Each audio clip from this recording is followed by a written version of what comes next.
na washukuru kwa hili, na hakika najua nisingechaguliwa eti kwa sababu yoyote, bali ni mapenzi ya dhati yaliyomo katika vifua vyao na nyoyo zao kwangu. Basi ni muombe Mwenyezi Mungu Subhanahu wa Ta'ala ayadumishe mapenzi haya mpaka siku tukikutana naye. Hapo hapo katika upande wa shukurani niongeze na pongezi. Naipongeza taasisi hii pamoja na madrasa hii kwa kudumu katika jambo hili kubwa kwa muda mrefu, mwongo mmoja sasa, manake ni miaka 10 na kidogo. 13 huu ni mwaka wa 13. Kwa sababu mimi ni mdau wa Qur'ani kwa miaka mingi.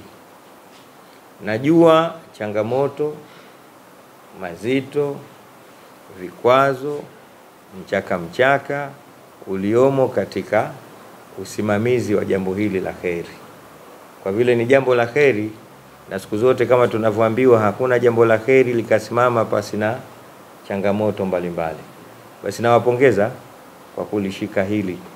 Mtaingia katika neno la Allah Subhanahu wa Ta'ala, minal mu'minina rijalun sadaqu ma ahadullah alayhi faminhum man qadha nahbahu wa minhum man yantazir wa ma badalu tabdila. Mungu anapanga, amesema maneno hayo.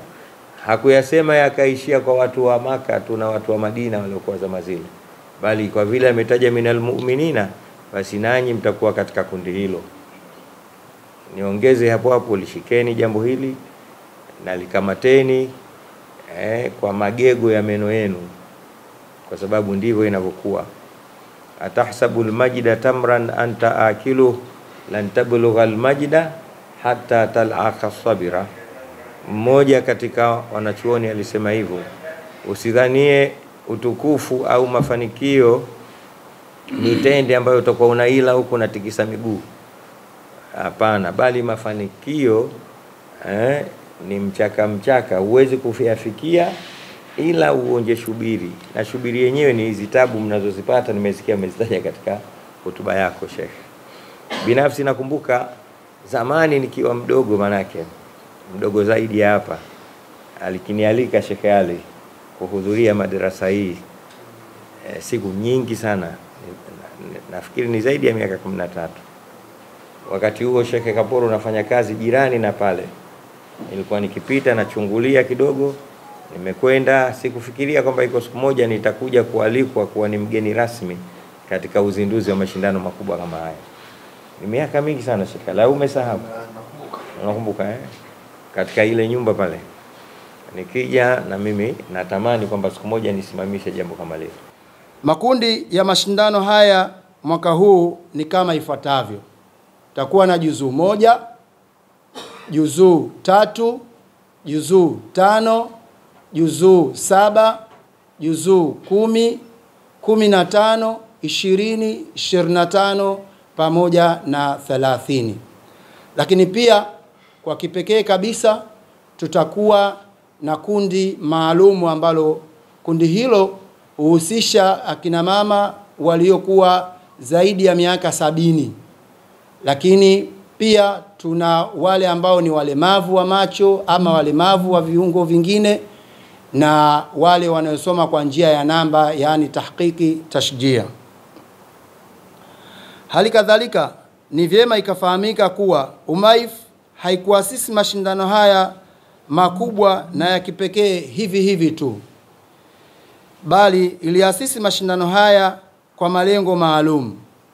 Miongoni mwa malengo hayo, 1, kutafuta radhi za Allah Subhanahu wa Ta'ala. 2, kuwahamasisha wanawake wa Kiislamu kusoma na kuhifadhi Qur'ani. 3, kupandikiza maadili mema katika jamii kupitia mafundisho sahihi ya Qur'ani na mwenendo wa Bwana Mtume Muhammad sallallahu alayhi wasallam. 4, kuwahamasisha waliohifadhi Qur'ani kuendelea kuisoma, kuifundisha na kuifanyia kazi katika maisha yao ya kila siku. 5, kuwahamasisha watoto na vijana wa Kiislamu kuipenda, kuisoma na kuhifadhi Qur'ani kupitia wazazi ama walezi wao, kwa kuwa wazazi ama walezi wao ni kiigizo chema kwao. 6 na mwisho, kusambaza ujumbe wa Qur'ani kupitia mikusanyiko. Mathalan, ujumbe wetu wa mwaka huu, Qur'ani ni amani.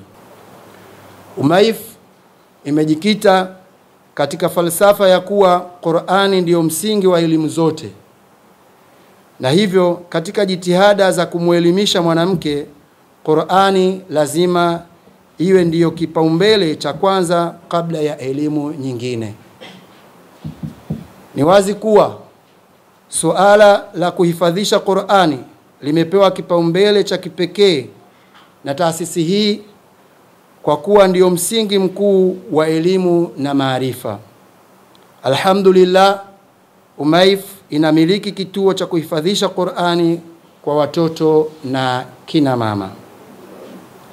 Bila shaka ni dhahiri kuwa katika kuwahifadhisha Qur'ani kina mama watu wazima, juhudi kubwa inahitajika kutokana na majukumu mazito na makubwa wanayokabiliana nayo, hali inayosababisha changamoto kubwa ya kushiriki kwao kikamilifu katika shughuli ya kuhifadhi Qur'ani sambamba na shughuli nyingine za kitaaluma kwa ujumla.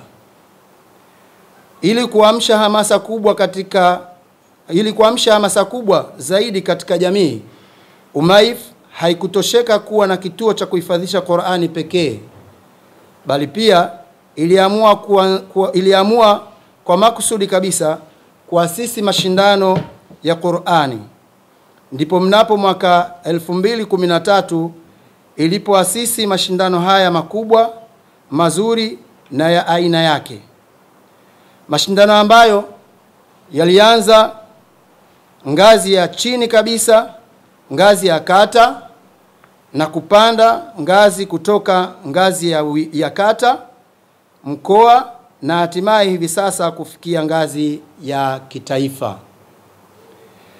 Mashindano ambayo yakishirikisha washiriki wenye umri wa kuanzia miaka 25 na kuendelea kutoka katika mikoa mbalimbali ya Tanzania bara na visiwani. Qur'ani Tanzania imeingia muda mrefu sana. Mashehe wetu wameingiza Qur'ani muda mrefu sana. Lakini hii tasnia ya tahfidhi katika Qur'ani katika nchi yetu imechelewa kidogo kuingia. Historia yake inaonyesha imeingia mara palipoanza markazi ya Al-Haramain katika miaka ya 70, 78, 75 chini ya Sheikh Mustafa Abbas Makbuli na taasisi yake Al-Haramaini. Mkongwe mwanzilishi na usomaji wa swala hili alikuwa Sheikh Ishaq Abdul Khair. Miaka ile yule ndio alianza kuweka jiwe la msingi hili, na alhamdulillah jiwe lake likapokewa na watu wengi wamepita. Kina marhum Sheikh Zuberi Yahya walipita pale, na wengi mashehe wengi walipita wakaanza pale, na ule ndio ulikuwa mwanzo mpaka tukaibuka sisi kuja kulishika hili jambo. Na sisi wakati tunalianza hili jambo katika miaka hiyo, ilikuwa ni jambo geni kuhifadhika Qur'ani katika Tanzania. Lakini Mwenyezi Mungu amelitia nuru na baraka. Leo hii tunadiriki kusema hakuna nchi ambayo iliyokuwa na harakati za Qur'ani katika kiwango cha hali ya juu kama Tanzania. Yaani mashindano ni mengi mno. Tumejaribu kufanya utafiti katika Afrika Mashariki, Afrika hakuna. Na sisi tunabahatika kushiriki katika makongamano makubwa ya mashindano ya Qur'ani ya kidunia, hakuna. Tanzania tumeongoza. Hili jambo lazima tumshukuru Mwenyezi Mungu. Kuwa wewe ni miongoni mwa waanzilishi wa haya majambo, alafu ukayaona jambo yanakuwa na wewe bado uko hai. Alhamdulillah. Tunashukuru Mwenyezi Mungu na tunazidi kuwapongeza vijana.